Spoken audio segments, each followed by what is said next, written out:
তার উদ্দেশ্য করে বলতে চাই, আপনি ইন্ডিয়ান টেকনোলজির সাথে কাজ করবেন। আপনার প্রডিউসার যদি মানা করে আপনি কাজ করবেন না, ভক্তদের উদ্দেশ্য করে আপনি ইন্ডিয়ার টেকনিশিয়ান, ইন্ডিয়ার সবকিছু লয়ে ইন্ডিয়া চলে যাবেন, সুন্দর মতো কাজ করবেন, সেই কাজটা আমরা চাই।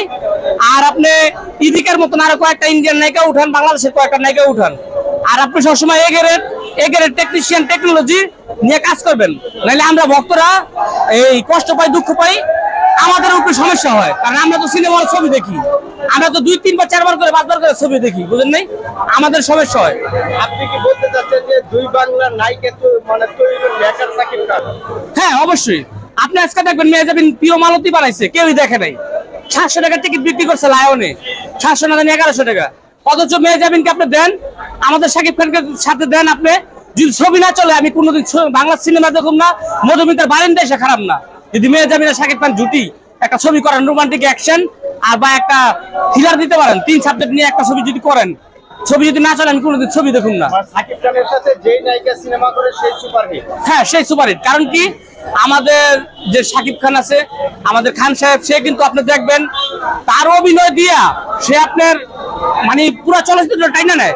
আপনি তাণ্ডব দেখবেন, তাণ্ডব দেখলে আপনি 1 মিনিট সিনেমা থেকে উঠবেন না, যে তাণ্ডব কোন জায়গা থেকে কোন জায়গায় যাইতেছে। ঠিক আছে, তার অভিনয় আর কোন জায়গা থেকে কোন জায়গায় গল্প মেকিং, কোন জায়গা থেকে কোন জায়গায় দৃশ্য, প্রত্যেকটা জিনিস মনে করেন যে আপনার তাণ্ডবের ভিতরে ভালো আছে। আর সবার উদ্দেশ্য করে বলতে চাই, যারা তাণ্ডব না দেখবেন, কারণ বাংলা সিনেমা এখন অনেকেই দেখে, কারণ যেহেতু বাংলা সিনেমা এখন তামিল, তেলুগু, মালায়াম, সাউথের মতন বলিউড স্টাইলের ছবি। আমি সবাইকে বলি যে আপনারা ছবিটা আমাদের সিনেমা হলে এসে দেখেন, দেখার পরে আপনারা ফিলটা নেন যে সিনেমাটা কিরকম গল্প হইলো, কিরকম মেকিং হইলো, আর কিরকম স্টাইলের ছবিটা। ঠিক আছে, না দেখলে আপনারা কেউ বুঝবেন না যে সিনেমাটা কিরকম হয়েছে। সবাই দেখুন, ঠিক আছে, যার যার কাছের প্রেক্ষাগৃহ আছে সামনাসামনি 64 জেলা আমাদের বাংলাদেশে। আর বহির বিশ্বে যারা আছে আমাদের প্রবাসী ভাইয়েরা, তারাও দেখবো এই ছবিটা, যখন বাইরে যাইবো তারাও দেখবো, তারাও খুব এনজয় করবো। তারা হলো রেমিটেড যোদ্ধা, তারা চাইলেই দেখতে পারে না, অনেক কাজ করার ব্যস্ত থাকে, সময় মতো ছবি রিলিজ হয় না। ঠিক আছে।